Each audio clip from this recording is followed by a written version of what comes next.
Jamie, good morning. What's up, DA? How are you? I'm great. How are you doing? I can't complain.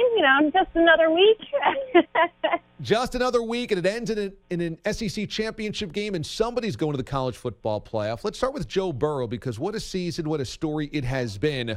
I thought it was pretty amazing last week, the type of outpouring of emotion he had towards Tiger Nation and his years at LSU. What type of bond was it between Burrow and the fans in Baton Rouge? That's pretty remarkable. I think this is a young man that, I don't want to say he was wronged along the way, but, working with Gary Danielson, he has a really interesting path in his playing time. And we were talking about Joe Burrow a couple weeks ago. Gary got pretty emotional after our game at Alabama, and just in the context of so many people doubted him along the way. And I think he feels a connection to Joe Burrow in that respect. He wasn't heavily recruited coming out of high school. He goes to what many would argue as a young man that grew up in Ohio, his dream school, and going to Ohio State. Obviously, things don't pan out there for a number of reasons. And then he has to turn elsewhere. And of all the places a kid from Ohio could land, going to Baton Rouge, Louisiana, and not only surviving there and getting along there, but thriving and succeeding and being embraced by a community more than anyone that I've really ever seen before has just been a remarkable story. I don't blame him for the way he responded on senior night. I think that credit was due to the Baton Rouge community, to LSU football. It's just this match made in heaven that we never knew we needed in college football until we saw it unfold over the last two seasons. And I just am so happy for him that he was able to have that moment with those fans. It's a magical season for LSU, and it ends in an SEC championship game. And should they win, of course, they'll be in the college football playoff, either as a 1 or a 2 seed, more than likely. And Ed Orgeron is finally getting the credit I think that he deserves. And yet here's Joe Brady, who has walked in from the Saints, overhauled the offense, given Joe Burrow all of this control, and the offense has taken off. And Ed Orgeron hasn't really fought that credit that Brady has gotten. Does it say something about Orgeron's humility or lack of ego that he's allowing Joe Brady to collect a lot of the attention for the way the coaching has gone?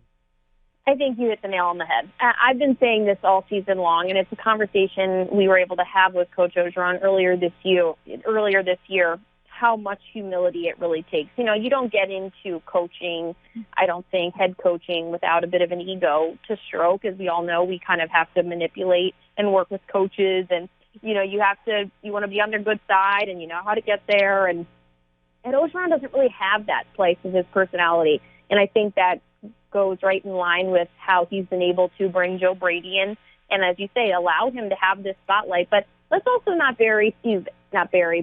hide Steve Emsinger along this process. He is a brilliant offensive mind. And I think what happened here, yes, Joe Brady's arrival from the Saints, bringing an NFL passing style offense, has been of the utmost importance for LSU. But it's really, I think, a perfect storm of all three, between Joe Burrow's development, his comfort coming into this LSU offense.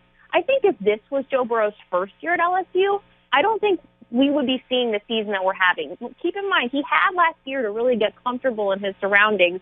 He's really arrived. And then you have Steve Emsinger with his brilliance and his experience in college football.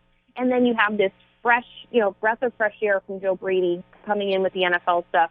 I think it was the perfect storm for LSU to put this offense on the field this season. So a lot of pieces had to come into play. And then at the top of it all is Ed Orgeron allowing this to unfold and him really kind of, letting this offense go into the limelight. And I totally agree with you that this is Ed Orgeron, his greatest compliment is his humility in letting this unfold. Jamie Erdahl is going to be on the sideline for the SEC championship game. Number 2 LSU, number 4 Georgia, coming up Saturday, 4 o'clock Eastern time on CBS.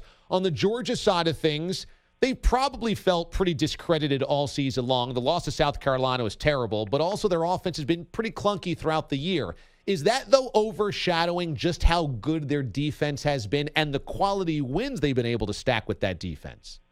Yeah, I think it's interesting, juxtaposition between Georgia and LSU, because here's a Georgia team that were, with Jake Fromm over the last 2 years, I think everyone just kind of expected the offense to be the same, if not even more productive than what we've seen in years past. So when it didn't really start to unfold that way this season, everyone, a couple question marks, even in a game that they won against Kentucky, people were upset they only scored, 17 or 21 points, whatever it was.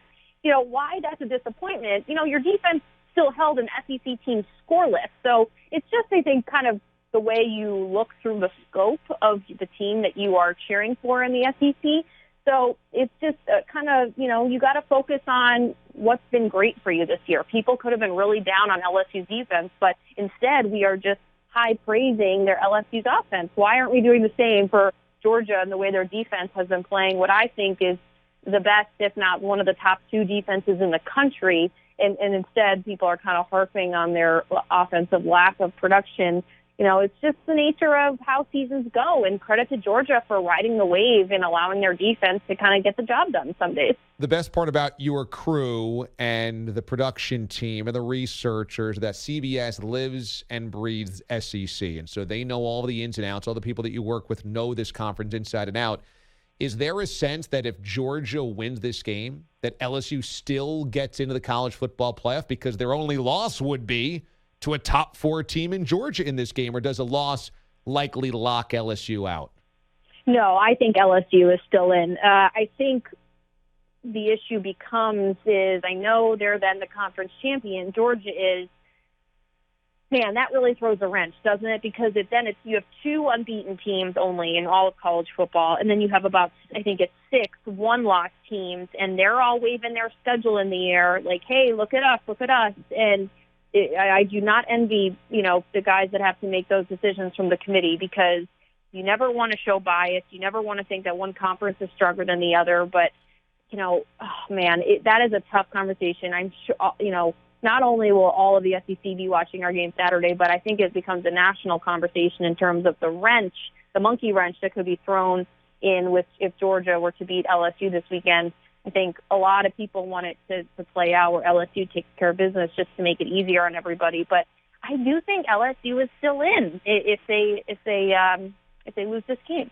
I tend to agree, because if you looked at the best one loss, if you just went by who has the best loss, right. Utah's losses to USC, Oklahoma's losses to Kansas State, Baylor's loss would be to Oklahoma.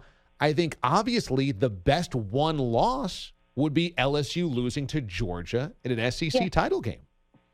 Right. And then if Georgia does win, their one loss is South Carolina. You could put that with the group that you previously mentioned. So you can. Yeah, you can. Yeah. So, yeah. I mean, it's kind of a double-edged sword for Georgia being as good as they are, getting this far.